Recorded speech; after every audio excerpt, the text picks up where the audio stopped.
नमस्ते मित्रांनो, मी शोलेमधले जय वीरूची एक स्टोरी तुम्हाला सांगणार आहे. तुम्हाला माहिती आहे जय एकदम सिरियस होता आणि जय आणि वीरू दोघंही आमच्याकडं नवजीवन वेल्थमध्ये इन्व्हेस्टमेंट स्ट्रॅटर्जी विचारण्यासाठी आले आणि दोघंही इन्व्हेस्टमेंट स्ट्रॅटर्जीबद्दल दोघांच्या गप्पा चालू होत्या. त्यावेळी मी त्यांच्याशी चर्चा केली आणि त्यांना सांगितलं की तुमच्या रिटायरमेंटसाठी तुम्ही तयारी केली पाहिजे आणि चांगली जितक्या लवकर करचाल तेवढा त्याचा फायदा तुम्हाला होईल. माझं म्हणणं जयनी तर ऐकलं आणि जयनी त्याच्या 20व्या वर्षीच 10,000ची SIP चालू केली. आणि वीरू मात्र तुम्हाला माहिती आहे एकदम एन्जॉयबल पर्सन, त्यामुळे त्यांनी काय त्याची SIP काय चालू केली नाही आणि तो म्हणला मला काय SIP करायची नाही. काळ जसा पुढे गेला तसा जयचं 30व्या वर्षी लग्न झालं जया बहादुरीशी आणि त्यानंतर अभिषेक बच्चन जन्मला आणि तो म्हणला की आता 10,000ची SIP भरणं जरा टफ जात आहे. मग त्यामुळं त्यांनी SIP भरायची बंद केली आणि त्यानंतर भरायची बंद केली, पण तिथं पडलेले पैसे तसेच ठेवले.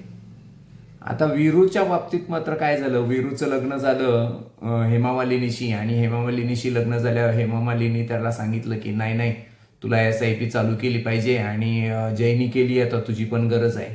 आणि त्यामुळं त्यांनी त्याची SIP चालू केली 30व्या वर्षी.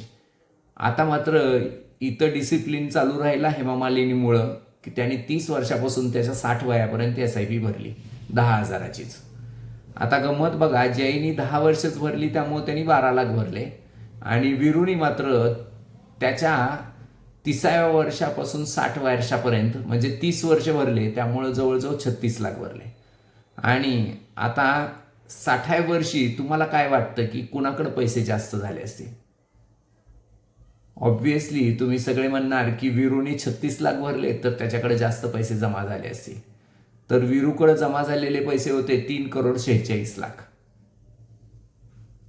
पण जयकडे किती झाले होते? जयनी तर फक्त 12 लाख भरले आणि त्यानंतर पुढे 30 वर्ष त्यांनी पैसे काही भरले नाहीत. पण गंमत अशी की चक्रवाढ व्याजदराचा परिणाम असा झाला की त्याच्याकडे जमा झालेली रक्कम होती 8,24,00,000. त्यांनी पुढचे 30 वर्ष पैसे न भरू नये. ही जादू आहे चक्रवाढ व्याजदराची. त्यामुळं हे नीट लक्षात घेणं गरजेचं आहे की आपल्याला जितक्या लवकर आपल्या रिटायरमेंटचा प्लॅन करता येईल तेवढा लवकर करा. सुरुवातीच्या वयामध्ये तुमच्याकडे खर्च कमी असतात, त्यावेळी जास्त पैसे गुंतवा आणि नंतर तुम्ही ते कमी करू शकला किंवा कमी केले तरी काही फारसा फरक पडणार नाही, कारण कंपाऊंड इंटरेस्ट चक्रवाढ व्याजदर वेगात काम करतं आणि त्याचीही जादू आहे. त्यामुळं नक्कीच याचा विचार करा. या रिलेटेड तुम्हाला अजून काही माहिती हवी असेल तर तुम्ही नक्कीच नवजीवन वेल्थला भेट देऊ शकता. आम्ही त्याबद्दल तुम्हाला नक्कीच हँडओव्हर करू. थँक्यू.